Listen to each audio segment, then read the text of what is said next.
Ladies and gentlemen, please help me welcome 2020 NADA Chairman Rhett Ricart.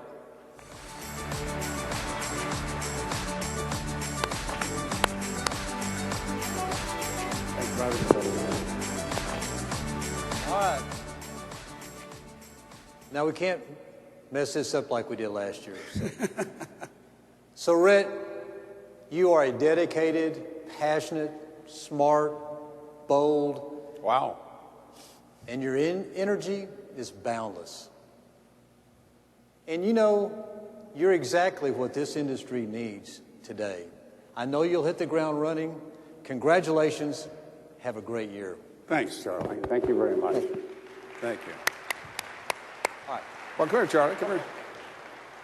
I get to stand up here with you? I'm telling you. Okay. I want to let you know, I echo the sentiments of everyone in this room and every dealer in the country and every director, because you worked your tail off last year and we've had a great progress with the NADA. It's a stronger, more cohesive organization, and we thank you for that, buddy. Thank you. Hey, thank you so very much.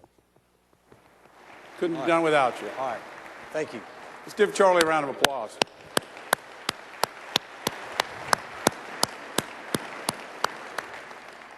Well, as I take these keys to the NADA, we're going to gun the accelerator and power into 2020. But before we go any further, I'd like to just take a moment to recognize the NADA directors who've entrusted me to lead this organization into what will be a great decade. The NADA directors, please stand.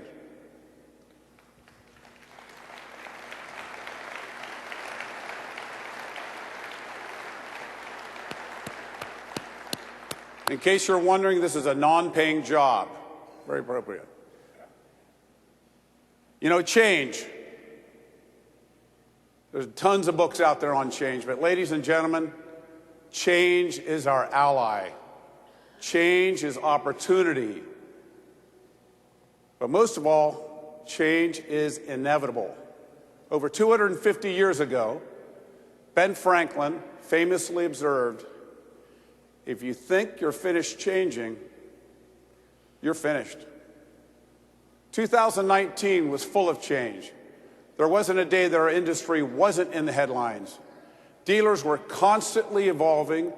We were pushed to think more creatively as we tackled that Rubik's Cube every day that was ultimately ours to solve at our dealerships. Just look at some of these recent headlines. If you read these headlines, you think our industry is all about corruption, obstruction, and disruption. Let's talk about corruption first of all. The UAW bribery scandal, the Volkswagen Dieselgate emissions, and the Carlos Ghosn arrest, as well as others. All of these stain the public's image of our great industry that you and I and our forefathers have helped create. And what about obstruction?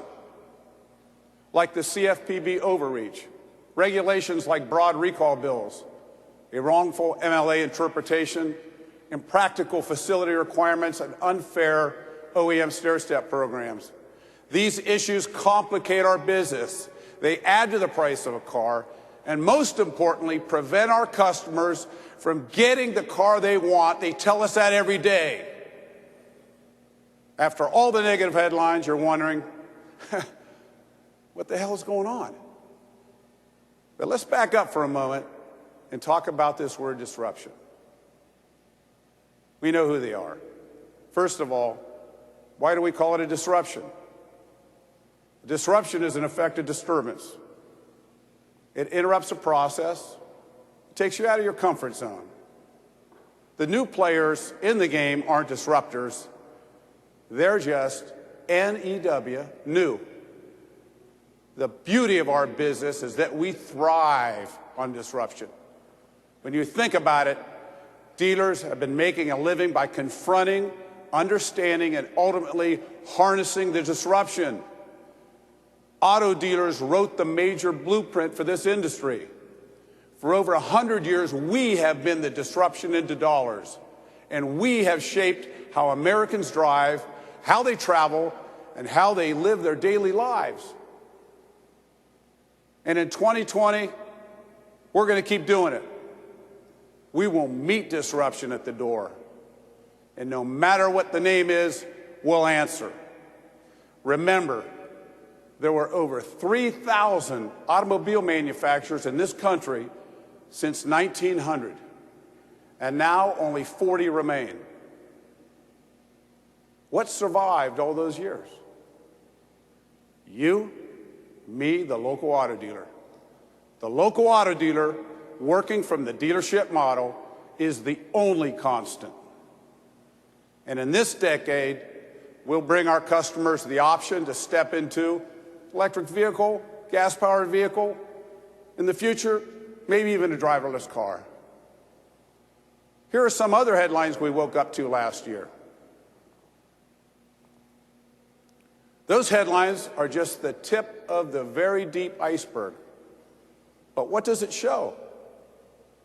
It shows dealers are constantly reinventing themselves and constantly defying the odds. Sure, there are complications out there. We know what they are. But the NADA is doing something about them every day. We always have, and we always will.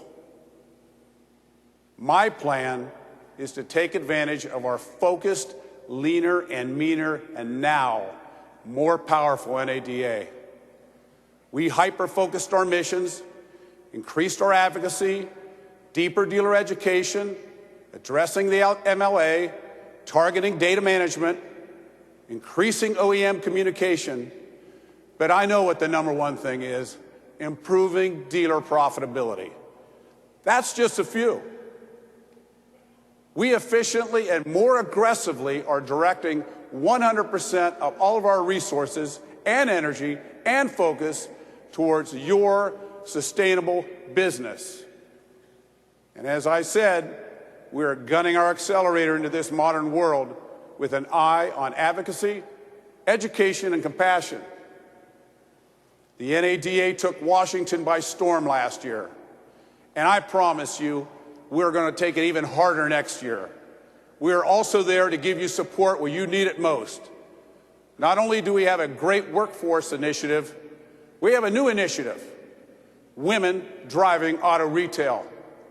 Our goal is to successfully engage and fully empower women across our industry, whether it's increasing female employment at dealerships or supporting women in leadership roles. Come on. We must reflect our customers and our community. And as we move forward into 2020, we will be the first line of defense for your business. The NADA's single greatest opportunity for future growth is protecting our customer data. Hey, it's a digital age. We know that. We know that. Dealers have always worked to protect our customers' data. But how do you protect that data? Everyone has safeguards in place. But new rules proposed by the FTC take government overreach to a whole new level, and it's not practical. The compliance costs alone would be enormous. If the FTC gets its way, dealerships may be slapped with a one-time upfront cost of almost $300,000 with additional annual costs every year. When you get back to your dealerships, talk to your vendors, review your security measures. The NADA will stay on top of this issue with you as far as it goes into the future. In 2020 and beyond, we are fighting against the one-size-fits-all approach, whether it's overly broad recall bills, bad safeguard rules, skewed MLA, unfeasible facility requirements, or OEM stair-step programs. There are many amazing manufacturers here at the NADA. But let me say, harmful incentive programs don't serve our customers' needs and wants. They destroy brand loyalty, and they destroy the trust that customers have in us. Manufacturers, please, please, listen to our customers. Ultimately, we must keep cars affordable. Remember, people can't buy cars if the price doesn't fit their budget. If the auto industry slows down, I'm telling you, this country slows down. That's why the NADA fought off broad-based tariffs so boldly. That's why we fought off federal regulations that drive up sticker prices.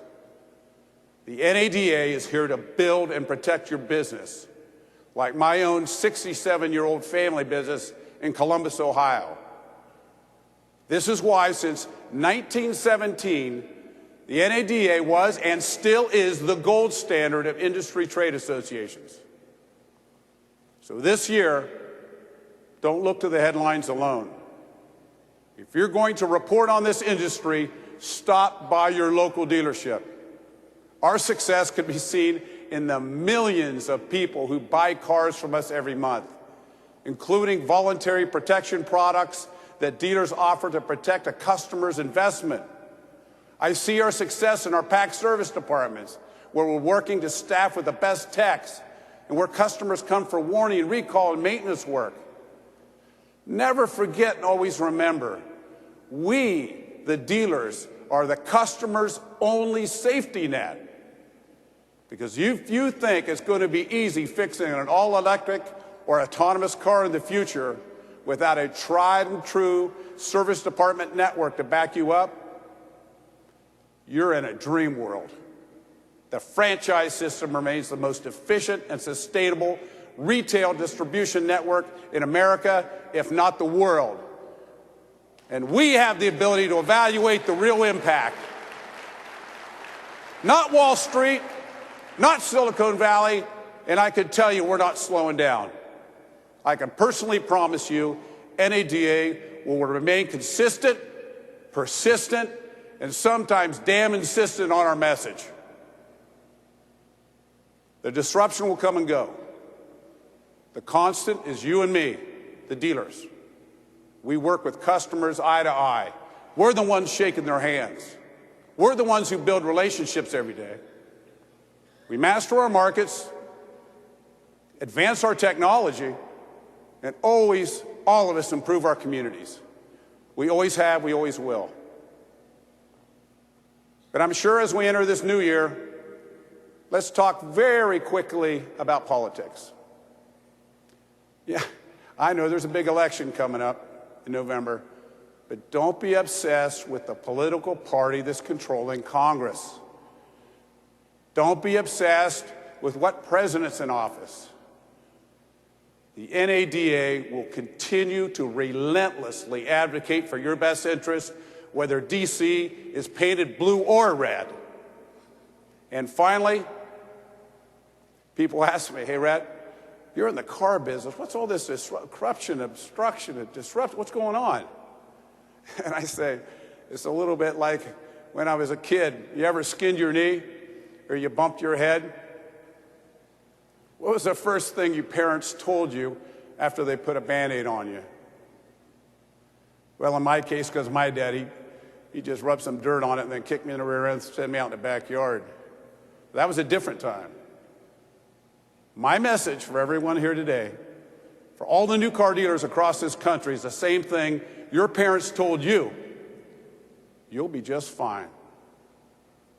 Actually, we're going to be more than just fine. There's something to be said of auto dealers that went through wars, recessions, depressions, oil embargoes, global economic meltdowns, even OEM bankruptcies, and we're still standing here, everybody, tall and upright and stronger than ever.